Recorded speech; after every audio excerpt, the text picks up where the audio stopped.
Apple HomeKey. It's a great feature. You can present your phone to any lock and it just works. I love it. I love it. We need it, but I don't want to use your proprietary lock. I've got custom door access going on. I need something custom, but I need it to work with Apple HomeKey. We're already announcing stuff to Apple HomeKit, kind of slightly different, but we have a custom smart home system that announces stuff there. So today, I'm building it. I'm building a HomeKey compatible system where I can have readers at each of the doors. They work back to a centralized controller that can unlock all the doors. Bingo. Because carrying this around, which is a fob, is not very fun. I want to use my watch. I want to use my phone. I want the family to be able to use their watches and their phones. I want to be able to share it. Bingo. It's going to work. So let me take you over because I've started to do it. So let me show you where we're up to. And I'll kind of show you a bit about what's going on. This is the current state of affairs. What's going on here. Let me show you. So we've got readers. Previously, we've been using these NFC readers. These are the RC522s. These support these cards very well. They present very well. But we need more granularity than they can provide to do Apple HomeKit and Apple HomeKey. So we've got these red ones. I can't remember what they're called, but all of the information is on the GitHub. This then talks via some wires to a NodeMCU. The NodeMCU is actually doing not very much. Basically, the NodeMCU is working as a proxy. These readers need to talk to something that they can RX and TX to. But I need these to be at each of the doors, so they can't talk back to a centralized server. So what they do is they talk to the NodeMCU. The NodeMCU then relays all information back to the centralized controller. They're not doing any of the token exchanges themselves. Me coming in from the edit of the video, what I've just said is true and was true for version 1, but to make it even faster and make it more compatible, they now do some of the basic processing, such as advertising to the device and handling the initial communication. All of the cryptographic security stuff has to go via the server. Reader scans, sends to there, over the Wi-Fi, goes to the controller, which is what's running here. And as you can see, it's connected to this reader and this thing, but it is saying that I need to pair it to the HomeKit app using this code. I think that kind of explains how we go from the reader to the NodeMCU to the server, which is running currently on this Mac. We're now going to pair it with HomeKit. So you click on the plus, you click add accessory, like you would do anything else. I'm just going to click more options, and then it's actually found it as the HomeKey registry. I'm going to click on that and click anyway, and then I've got to find in this list of stuff. It's up here somewhere. Where's it gone? I've lost the code. Oh no, it's down there.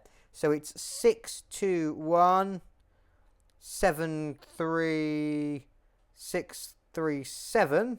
Click continue. This is going to add. This is doing the exchange between the two devices. So adding to the home. Give it a minute. Give it a minute. It takes a little minute. There you go, it's paired. So now I'm just going to say where I want it. I want to put it in all. It knows it's a HomeKey lock and it's got a registration name. Because we're not actually going to operate the lock in the Home app. All lock operations will take place kind of in the background. The lock has now successfully been added and you can see it here. You can go in. I don't know if I can see any information about it. No, you can't see anything about it here. But that's working, and you can see here that it says it's enrolled, and we've enrolled endpoints. Users have been enrolled in the system. And that's exactly what we want. It's registering each of your Apple devices that are in the account against the system automatically when you enroll. I've just got a notification on my watch literally to tell me it's ready. So the way this works is we won't actually be using the lock that exists in the Home app. There's no reason to turn that lock on or off, or unlock it, lock it, etc.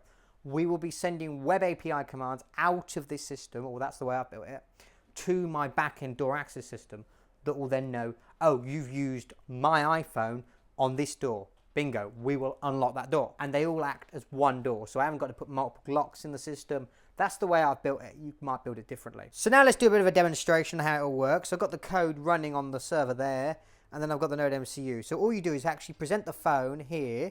The phone can remain locked, and it unlocks, and you can instantly see here that it's saying the user was not found, that we did a user mapping of this key, And if I go into the query into the home system, you could see it came in as an Apple HomeKey device. So that's kind of how it works. It's pretty cool. You should definitely check it out. Obviously, you can find all of this on GitHub. We're now going to put it in a box, and I'll show you it when it's all sort of set up. It works. I wouldn't say it's production ready. I wouldn't say that, but it definitely does work. Okay, so we're at here where I've got the box on the wall. I've got the NodeMCU and I've got the controller. I'm going to just show you that it's working and that it controls the door. I'll give you a bit of a showdown, and then I'm going to put it all together and we'll be golden. So let me explain what I got going on here. Here on the Mac, I've got the door access for the back door switch. It's currently off, which means there is a red light. That's what that means, the door's locked. Then I've got the reader here, which is laying on the bin, and then I've got the NodeMCU hanging here and some power. So if I take the phone, I can present the phone in front of the reader. It has ticked, the door is now on, and the red light is off. The red light will come back on, and then it will be locked. There you go, it's locked now. Pretty simple stuff. There is sometimes the possibility that the phone might think it failed when it actually succeeded, but obviously you'll know because the door will be on. Oh, hold on a second there, Thomas. You've forgotten something. Yes, I have. That is correct, I have. I have added support for standard NFC tags. So once you've set the reader up, even if you've got your standard tag, so I'm going to take my standard tag, scan the standard tag, and it will unlock the door like it used to do if you were using any NFC tags before, or if you're not, if you want to, you can also have tags. They're both compatible with the system. They go through slightly different functions in the server side, but that's how you want to build it. Back to Thomas. It's working. It's a bit of a work in progress. I wouldn't say it's perfectly production ready, but I'm going to stick it here on the wall, and we're going to be testing it out for a few days and a week or so, and we'll see how it goes. Okay, I'm coming in here because we're nearly at the end of this. It's about 6 hours later than the time you saw me make that video, or that end bit of the video out there where I said I'm going to put it in the box, and I put it in the box. Yeah. I'm still debugging problems. It kind of works. It's slow as fuck. Sometimes. Sometimes really quick. Sometimes really slow. Getting a bit of issues there. So I'm working on it. But it is pretty cool. And I've used it a few times. And I love it. Yeah, so I thought I'd wrap this one up. I'm coming to you again from the edit because I realised what I said in the wrap-up doesn't really apply anymore.